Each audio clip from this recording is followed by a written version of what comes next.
Hello সবাইকে, কেমন আছো তোমরা সবাই? আশা করছি তোমরা সকলে ভীষণ ভালো আছো। আমিও কিন্তু বেশ ভালো আছি। আজকের ব্লগটা শুরুই করছি বিকেল 4:30 থেকে। কলে জল আসলো আর ভাবলাম অনেক কিছু কাজ করব, কেন তোমাদের সাথে শেয়ার করব না। তাহলে চলো 4:30 থেকে ব্লগটা স্টার্ট করছি। আশা করব তোমাদের সকলের ভালো লাগবে। চলো তাহলে শুরু করা যাক।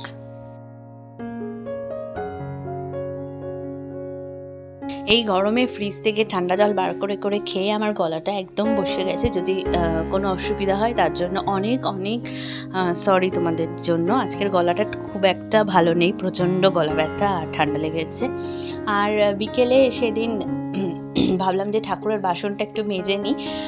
আর কারণ কি, কাজ যদি করা থাকে না তাহলে খুব ভালো হয় সকালবেলা, বিশেষ করে ঠাকুরের বাসনটা মাজা থাকলে। আর ঠাকুরের জলও একদম শেষ হয়ে গেছিলো, তাই ভাবলাম ঠাকুরের বাসন মেজে জল ভরে তারপরে রেখে দিই। কিন্তু এই মেয়েটার জন্য আমি একদম কাজ করতে পারি না কলে এসে।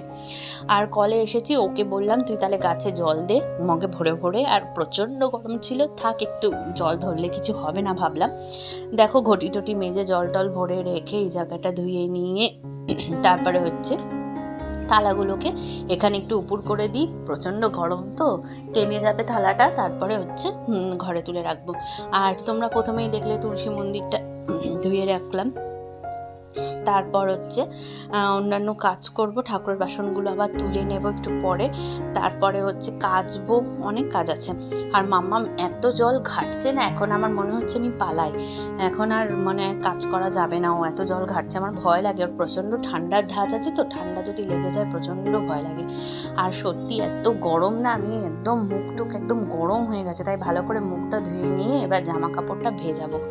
মা বললো তোমার কাচতে হবে না, এগুলো রেখে দাও। কিন্তু ভাবলাম আজকে যদি এখন কেচে দিই, গরম আছে, টেনে যাবে, তো কালকে আমার খুব কষ্ট হয়, অনেক জামা কাপড় হয়ে যায় তো সত্যি কথা প্রচণ্ড কষ্ট হয়। তাই এখন যখন জল ঘাটছি তখন একবারে কেচেই নিই।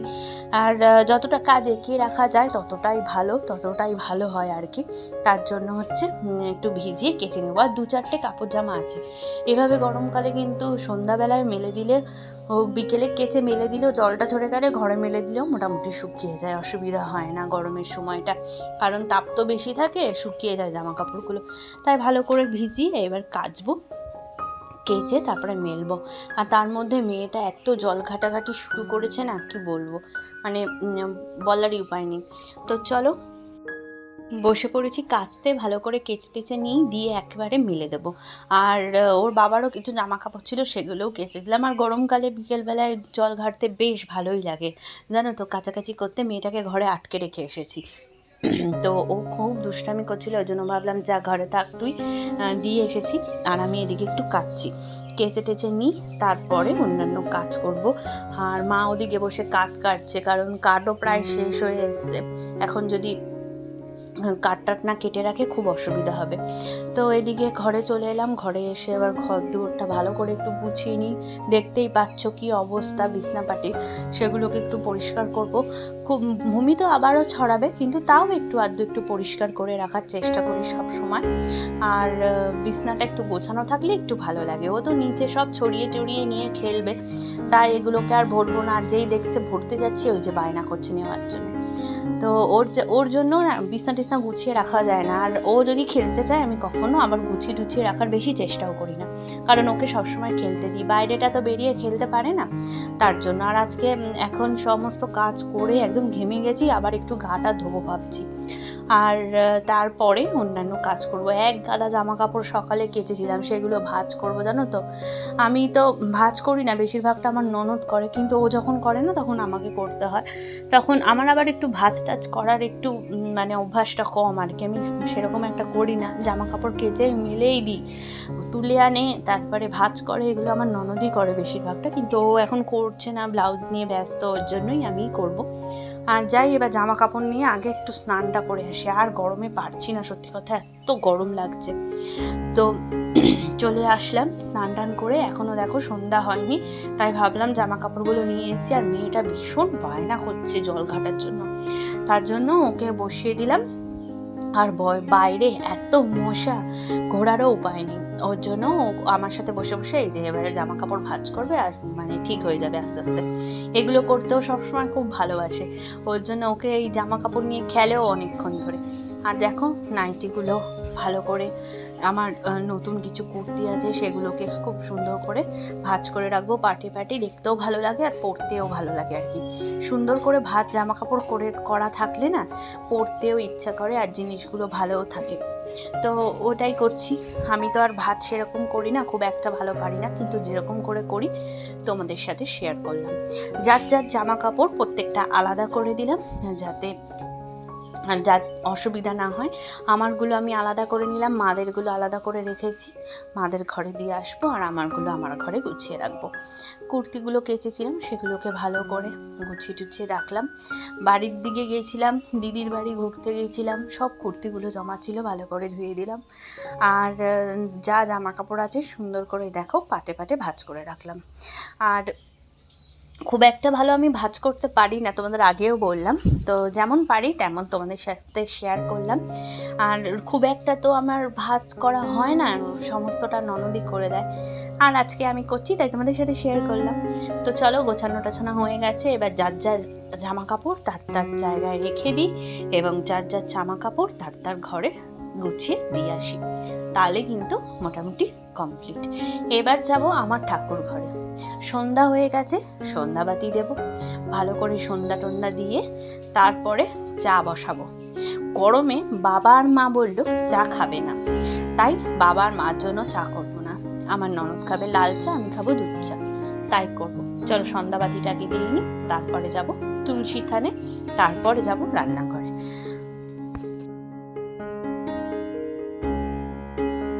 আর তুলসী থালেন তো ধূপকাঠি মোমবাতি প্রত্যেক দিনই জ্বালাই। আর তোমরা কি জ্বালাও? আমাদের এই বাড়ির কিন্তু নিয়ম আছে, আমাদের এই বাড়ি কেন, এই পাড়ার সবাই একটা করে প্রদীপ আর নয় মোমবাতি আর একটা ধূপকাঠি কিন্তু দেবে। তা মোমবাতি জ্বালানো কিন্তু খুব ভালো, তুলসী তলায় সন্তানদের মঙ্গলের কামনার্থে জ্বালানো হয়, এবং একটু বাতি দেওয়া ভালো সন্ধ্যাবেলায়, তার জন্য দিলাম। আর এদিকে হাওয়াও দিচ্ছে, ওয়েদারটা একটু হাওয়া দেওয়াতে একটু মানে আরাম লাগছে আর কি, কিন্তু প্রচণ্ড গরম। তো চা বসিয়ে দিলাম, এবার একটু চিনি দিয়ে নিই, চিনি দিয়ে নিয়ে তারপরে হচ্ছে চাটা করে নেব।